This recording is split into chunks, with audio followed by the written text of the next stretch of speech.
Son yıllarda estetik işlemler arasında popülerliğini artıran saç ekimi birçok bireyin özgüvenini yeniden kazanmasına yardımcı oluyor. Peki saç ekiminde doğal bir görünüm mümkün mü? Aslında bu konuda saç ekiminin kötü bir şöhreti var. İşte hep çim adamdan bahsedilir falan filan. Hani uzaktan bu işlemin yapıldığı belli olan birçok vakalar var. Tabii bunların birçoğu çok eski vakalar. Gelişen teknolojiyle beraber saç ekiminde de doğallığı yakalamak, yani normal sıradan bir insanın anlayamayacağı saç ekimini elde etmek son derece mümkün. Zaten çevrenizde gördüğünüz birçok insanda bu işlem var ve siz bunu hiç fark etmiyorsunuz. Peki teknolojinin buna ne katkısı oldu? Tabii şimdi bir kere sizin en ön hatta ve bu yan bölgelerde, bizim bu temporal çıkınt dediğimiz bölgelerde sadece tekleri kullanmanız lazım. Bu robotik işlemler sayesinde, taramalar sayesinde siz bu tekleri buluyorsunuz. Sadece tekli olması önemli değil.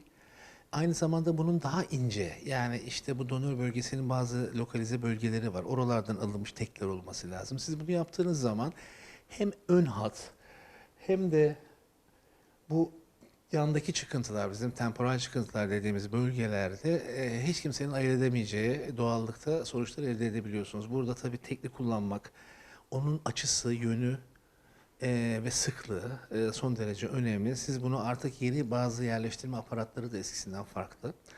Eskiden son derece farklı sistemlerle daha dik açılarda ekiyorduk ama son zamanlarda gelişen teknolojide bunu cilde son derece yakın, özellikle seçilmiş tekleri kullandığınız zaman da son derece doğal, hiç kimsenin anlamayacağı görüntüleri elde etmek mümkün. Saç ekiminde kullanılan saç analiz robotu, tedavi planlamasında yüksek hassasiyet sağlayarak doğal ve estetik sonuçlar elde edilmesini sağlıyor. Bir kere planlamada destek oluyor ve o en ince teklileri nerede bulacağınızı onları işaretleyerek siz işlem planlamasını yaparken o işaretli olan en ince teklileri kullanıyorsunuz. Sadece tekli olması da yeterli değil. Eğer yani döberici bölgedeki en kalın tekliği kullanıyor iseniz bu da doğallığı bozan bir seçenek. En ince tekli neredeyse orayı lokalize ediyor. Özellikle şu ön hatlarda ve şu yan bölgelerde o tekleri kullanıyorsunuz ve doğru açıyı da bulduğunuz zaman asla kimse bunun saç ekimi olduğunu anlayamaz. Saç ekimi bireylerin yüzüne en uygun şekilde yapılıyor. Çok fazla eski fotoğrafını getiren, işte böyle olacak mı diye soran hastalarımız da oluyor. Aslında yüze en uygun çizgiyi, yani saç çizgisi aslında yüzü çerçeveleyen bir estetik bir yaklaşım getiriyor.